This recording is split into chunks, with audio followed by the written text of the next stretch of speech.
नमस्कार दोस्तों, education with Mishra में आप सभी का स्वागत है। आई थिंक आप लोग अच्छे होंगे। तो आज हम करेंगे क्लास 9th का चैप्टर नंबर 1, जिसका नाम है नंबर सिस्टम यानी कि संख्या पद्धति। तो इसमें हम पढ़ने वाले हैं एनसीईआरटी बुक को, ठीक है, जो कि हमारा सीबीएसई बोर्ड भी रहेगा और यूपी बोर्ड भी। तो फिर से आप सभी का एजुकेशन विद मिश्रा में स्वागत है। देखते हैं इसमें आज हम क्या क्या पढ़ने वाले हैं। यानी कि आज सबसे पहले हम क्या करेंगे, इंट्रोडक्शन करेंगे, ठीक है। यानी कि आपका जो परिचय होता है, पाठ का परिचय, वो देखेंगे, ठीक है। क्योंकि किसी भी चैप्टर को करने से पहले हमें पता होना चाहिए हम उसमें क्या क्या पढ़ने वाले हैं, क्या क्या फॉर्मूले लगेंगे, यानी कि यूज़ होंगे। उसके बाद ही हम चैप्टर को समझ सकते हैं और आगे सोल्व कर सकते हैं, ठीक है। देखते हैं क्या क्या करने वाले हैं।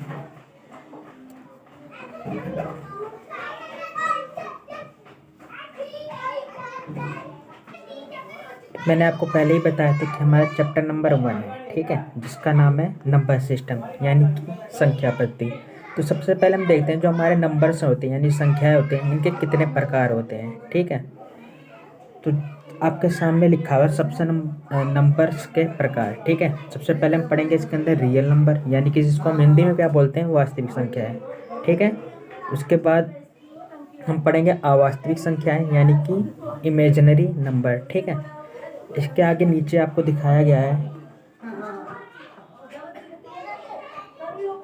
कि आपका जो रियल्स नंबर है, ठीक है, इनके भी कुछ प्रकार होते हैं, ठीक है।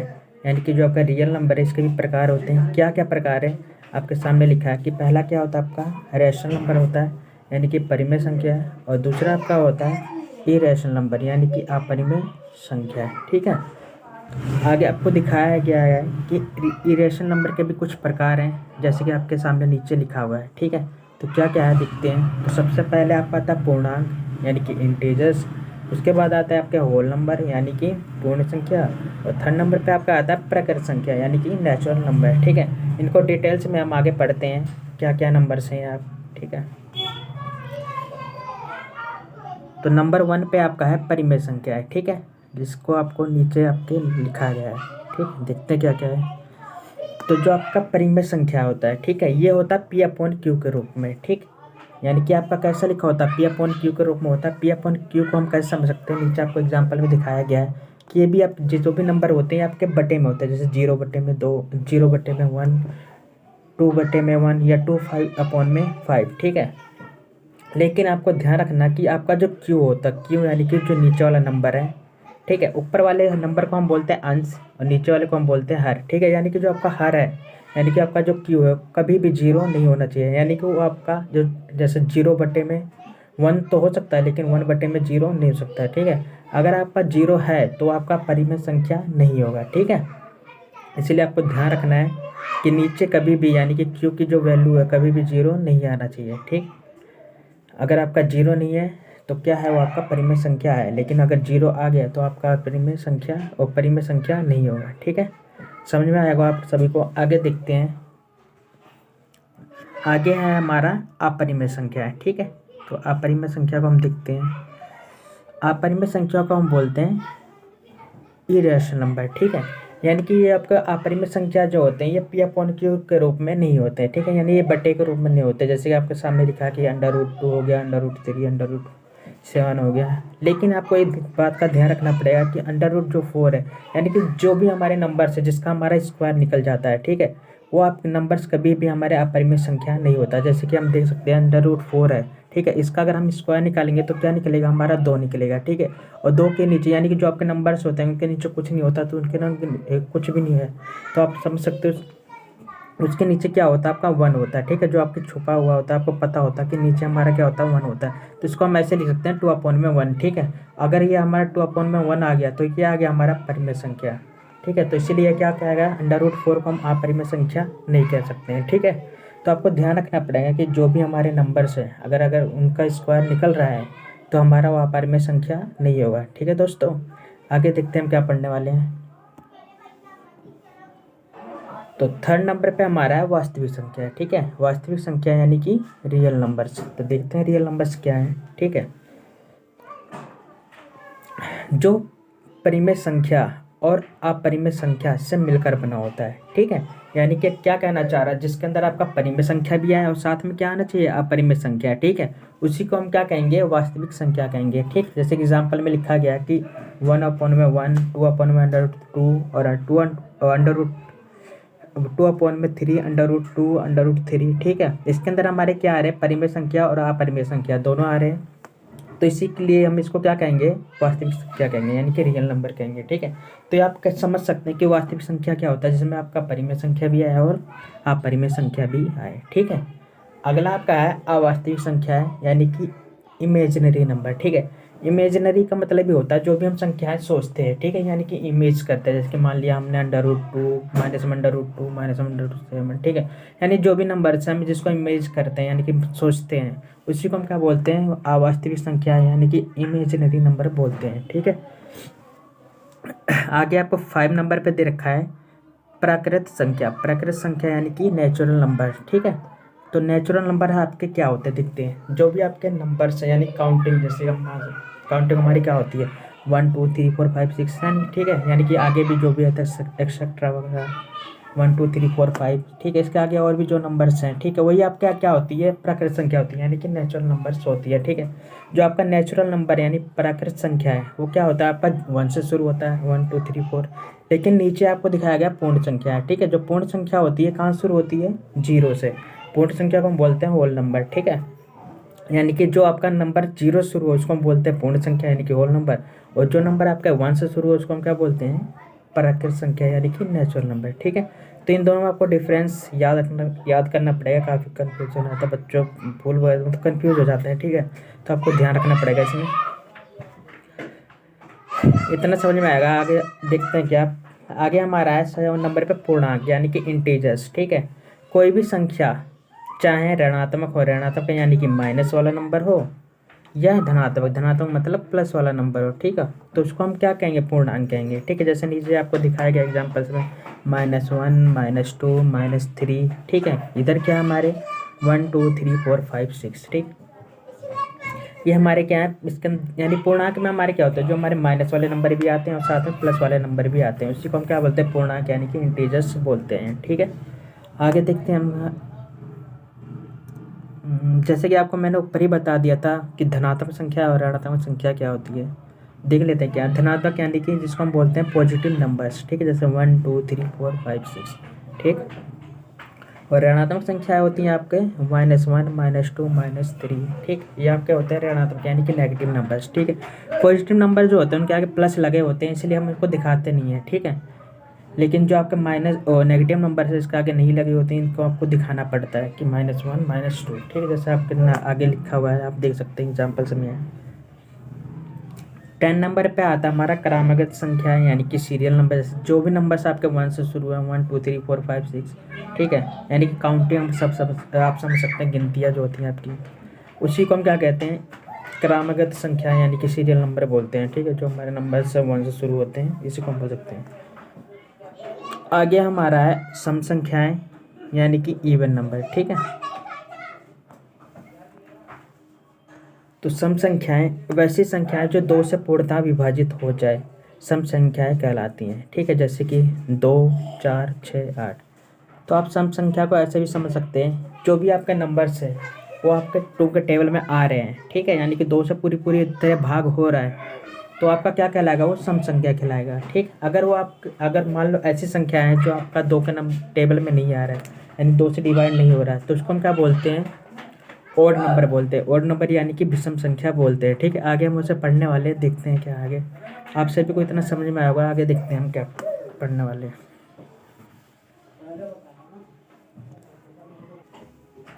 तो जैसा कि आपको सभी को मैंने बताया था, आगे हम पढ़ने वाले ओड नंबर है, ओड यानी कि विषम संख्या को। ठीक है, तो विषम संख्याएं होती हैं वैसी संख्याएं जो 2 से पूर्णतः विभाजित नहीं होती। ठीक है, यानी कि वो वैसी संख्या जो 2 के टेबल में नहीं आती और उनसे भाग नहीं होती, उसको हम क्या कहते हैं, विषम संख्याएं बोलते हैं। ठीक है, जैसे आपके सामने लिखा है कि 2 3 4 5 6 7 8 9, ये सब आप आपको पता हो कि ये सभी 2 के टेबल में नहीं आते। ठीक है, अगर हम इसको 2 से डिवाइड भी करेंगे तो पूरी तरह डिवाइड नहीं होगा, पूरी तरह नहीं कटेगा। ठीक है, तो इसलिए हम इसको क्या बोलते हैं, विषम संख्या यानी कि ओड नंबर बोलते हैं। ठीक है, आगे आपको दिखाया गया है संख्या रेखा। संख्या रेखा क्या होता है, यानी कि नंबर लाइन, ठीक।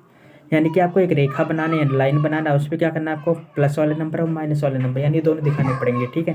जैसे कि आपको दिखाया गया है कि बीच में हमारा क्या है, 0 है, और राइट साइड में हमारा क्या है, धनात्मक यानी कि प्लस वाले नंबर हैं 1 2 3 4 5 6, और लेफ्ट में हमारे क्या माइनस वाले नंबर है, जैसे कि -1 -2 -3, ठीक है।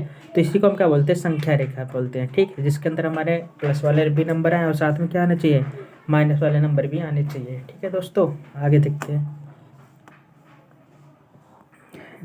ये आपके लिए काफ़ी इम्पोर्टेंट है, इसका बहुत ही ज़रूरी आपको पड़ेगा। आगे हमारा है पाइथागोरस थ्योरम, ठीक है, यानी पाइथागोरस परिमेय, ठीक, जो कि आपका होता है फॉर्मूला आपको याद करना पड़ेगा, यानी कि h का स्क्वायर p का स्क्वायर प्लस में b का स्क्वायर, ठीक है। आपको एक डायग्राम दिखाया गया छोटा सा, देखते हैं क्या है।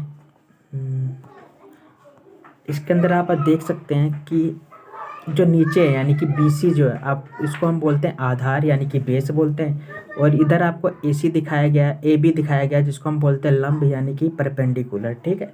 और इधर दिखाया गया आपको AC यानी कि जिसको हम बोलते हैं कर्ण, कर्ण यानी कि हाइपोटेनियस, ठीक है।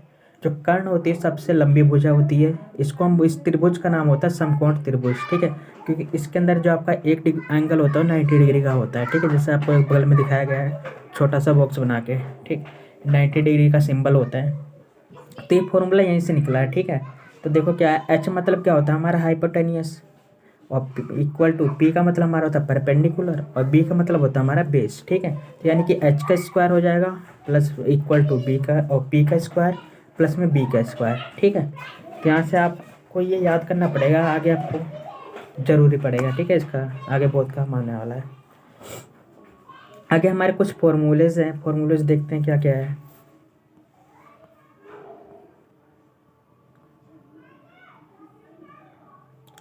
तो नंबर 1 पे आपको दिखाया गया है कि अगर आपका बेस सेम है, बेस यानी कि जो आपके ए दे रखे हैं क्या सेम है, ठीक है, तो ऊपर की जो पावर है यानी कि जो घात है, हिंदी में बोलते हैं घात, ठीक है, तो क्या कर देंगे, इनको हम प्लस कर देंगे, ठीक, जैसे कि आपको दिखाया गया है, ठीक है। सेम ऐसे दो में हम देखेंगे कि इनके जो पावर्स हैं क्या है, सेम है, ठीक है, सॉरी, इनके जो बेस है वो सेम है, लेकिन इसके पावर्स क्या है, अलग अलग है, तो ठीक है, इनको हम क्या करेंगे, बेस को एक बार लिख के और जो पावर्स है उनको हम माइनस कर देंगे, ठीक है। थर्ड नंबर पे है कि आपका जो बेस है सेम है, ठीक है, तो आपके जो पावर्स होंगे वो क्या होंगे, मल्टीप्लाई हो जाएंगे, ठीक। फोर्थ नंबर पे आया है आपका, आपके जो बेस है वो क्या है, अलग अलग है, जैसे कि ए दे रखा है आपको और बी दे रखा है, ठीक है। तो क्या करना है, इनके जो पावर्स है वो सेम होंगे, इनको हम क्या करेंगे, मल्टीप्लाई कर देंगे, ठीक है। यानी कि बी नहीं सॉरी, बेस को आपको क्या करना है, मल्टीप्लाई करना है, यानी कि बेस को आपको मल्टीप्लाई करना है, और जो ऊपर का पावर है उसको आपको एक बार लिखना है, ठीक है। यहाँ पर गलती से रह गया, आप यहाँ पे लिखने ना मल्टीप्लाई बी, ठीक है, यानी कि ए मल्टीप्लाई बी, और इनके ऊपर क्या आ जाएगा हमारा एन यानी कि पावर, ठीक है।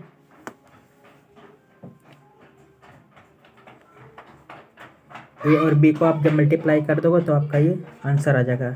आगे देखते हैं हमारा फॉर्मूला है।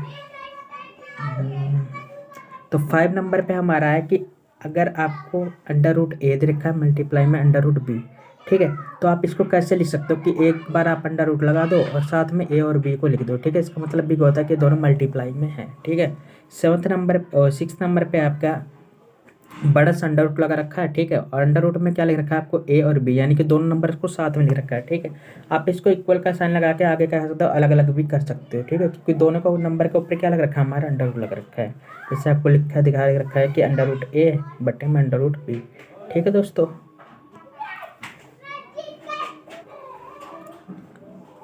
आगे आपको 7th नंबर पर दिखाया गया कि अगर आपका जो अंडर रूट ए है प्लस में अंडर रूट बी, ठीक है, और ब्रैकेट में क्या है आपके अंडर रूट ए माइनस में अंडर रूट बी, ठीक, तो क्या करना है, जो ए वाले हैं ए वाले को मल्टीप्लाई करेंगे तो क्या हो जाएगा, 2 बार ए है तो ए के ऊपर क्या हो जाएगा, 2 बार स्क्वायर लग जाएगा, ठीक है, यानी कि ए के ऊपर स्क्वायर लग जाएगा, ठीक, प्लस यहाँ पर दिखाया गया आपको यहाँ पे माइनस, तो प्लस और माइनस क्या हो जाएगा, माइनस हो जाएगा, ठीक, और यहाँ पे बी है तो बी का स्क्वायर हो जाएगा, बी को जब हम बी से मल्टीप्लाई करेंगे तो क्या होगा, बी का स्क्वायर हो जाएगा, ठीक है।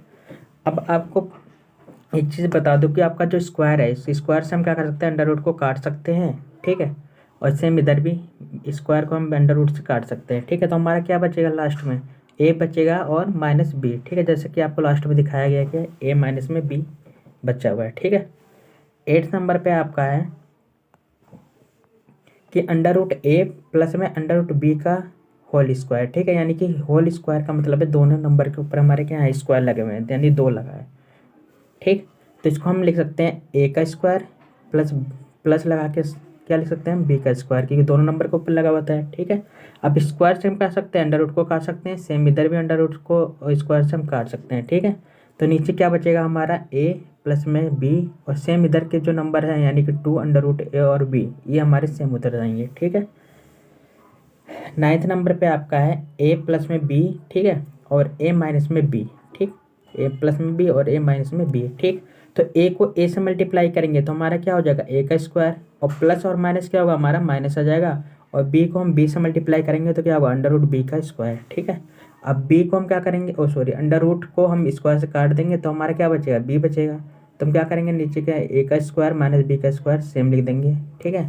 तो ये हमारे कुछ फॉर्मूलेज थे, आगे देखते हैं हमारा क्या चैप्टर्स के अंदर।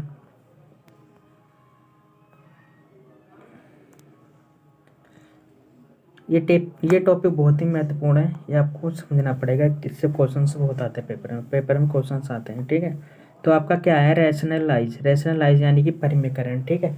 परिमेयकरण मतलब होता है यानी कि उसी नंबर को नीचे वाले नंबर को हम मल्टीप्लाई करना, ठीक है। परिमेय संख्या मत समझना इसको, क्योंकि परिमेयकरण है, ठीक है। परिमेयकरण अलग है और परिमेय संख्या आपके अलग है, ठीक है। जैसे ही आपको दिखाया गया ऊपर वाले नंबर्स को हम क्या बोलते हैं अंश बोलते हैं, यानी कि इंग्लिश में बोलते हैं हम डिनोमिनेटर, और नीचे वाले नंबर्स को हम बोलते हैं हर यानी कि डिनोमिनेटर, ठीक है। तो कुछ नहीं करना, आपको ये क्वेश्चन दिया गया है, ठीक है। ऊपर वाला नंबर हम सेम लिख देते हैं, लेकिन जो नीचे का नंबर होता है यानी कि जो आपका क्वेश्चन है उसको पहले तो आपको सेम लिखना है, ठीक है। फिर आके आपको क्या करना है जो नीचे वाला नंबर है यानी कि अंडर रूट ए माइनस बी आप देख रहे हैं, ठीक है।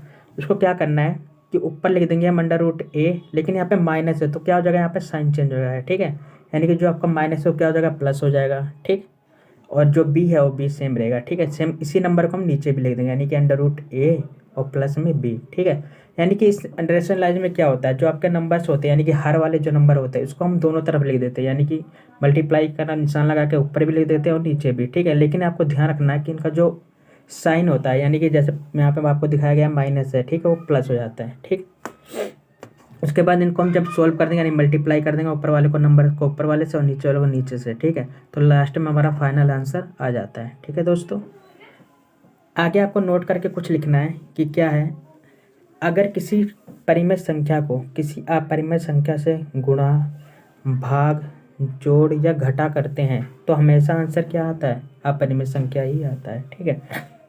तो इसमें क्या बता रहा है कि जो आपका परिमेय संख्या है, ठीक है, अगर उसको हम परिमेय संख्या को कभी भी अपरिमेय संख्या से घटाएं या गुणा करें या भाग करें, ठीक है, यानी कि प्लस करें माइनस करें या डिवाइड करें या मल्टीप्लाई करें, तो हमारा आंसर हमेशा क्या आ जाएगा, वो हमेशा आपका अपरिमेय संख्या ही आएगा। ये आपको ध्यान रखना है, ठीक है दोस्तों। आगे देखते हैं लास्ट टॉपिक है इस चैप्टर का, ये है आपका शांत यानी कि टर्मिनेटिंग नंबर, और दूसरा क्या है अशांत, ठीक है, यानी कि नॉन टर्मिनेटिंग नंबर। आपको एग्जाम्पल में दिखाया गया है, ठीक है, देखते हैं क्या है। तो एग्जाम्पल में हमको दिखाया गया कि एक हमने 2 नंबर ले रखा है, एक हमने 5 ले रखा है और दूसरा क्या लिखा है 4, ठीक है। यानी कि जब हम 4 को 5 से डिवाइड कर रहे हैं तो लास्ट में हमारा आंसर क्या आ रहा है, सॉरी यानी शेषफल हमारा क्या बच रहा है 0 बच रहा है, ठीक है। जब आपका शेषफल 0 बचे यानी कि जो आपका नंबर है पूरी तरह डिवाइड हो जाए, पूरी तरह कट जाए, ठीक है, और लास्ट में हमारा कुछ भी ना बचे यानी 0 बचे, तो उसको हम क्या बोलते हैं शांत यानी कि टर्मिनेटिंग नंबर बोलते हैं, ठीक है। सेम ऐसे आपको दूसरी तरफ दिखाया गया कि अशांत यानी कि नॉन टर्मिनेटिंग नंबर्स, ठीक है। इसमें क्या है मैंने 2 नंबर ले रखा है, एक ले रखा हमने 3 और दूसरा क्या ले रखा 4, ठीक है। यहाँ पे जब हमने 3 को 4 से डिवाइड किया है तो हमारा लास्ट में आंसर क्या बच रहा है 1, ठीक है। तो अशांत वो होती है, ठीक है, जिसके नीचे हमारा अगर 0 के अलावा कुछ और नंबर बच जाए, ठीक है। अगर 0 बच जाएगा तो यानी पूरी तरह कट गया हो, क्या हमारा अशांत होगा। लेकिन अगर कुछ नंबर बच रहे हैं, ठीक है, यानी कि 0 नहीं आ रहा कुछ नंबर आ रहा है, ठीक, तो आपका क्या हुआ अशांत हो जाएगा, ठीक, अशांत संख्या वो कहलाएगा, ठीक है, यानी कि नॉन टर्मिनेटिंग संख्या वो कहलाएंगे, ठीक है दोस्तों। इतना आपको समझ में आएगा, ये हमारे चैप्टर का इंट्रोडक्शन था, बाकी चैप्टर्स हम शुरू करेंगे 1.1 आगे की वीडियो में, ठीक है। तो वीडियो अच्छी लगी हो तो प्लीज़ लाइक एंड सब्सक्राइब करना, धन्यवाद।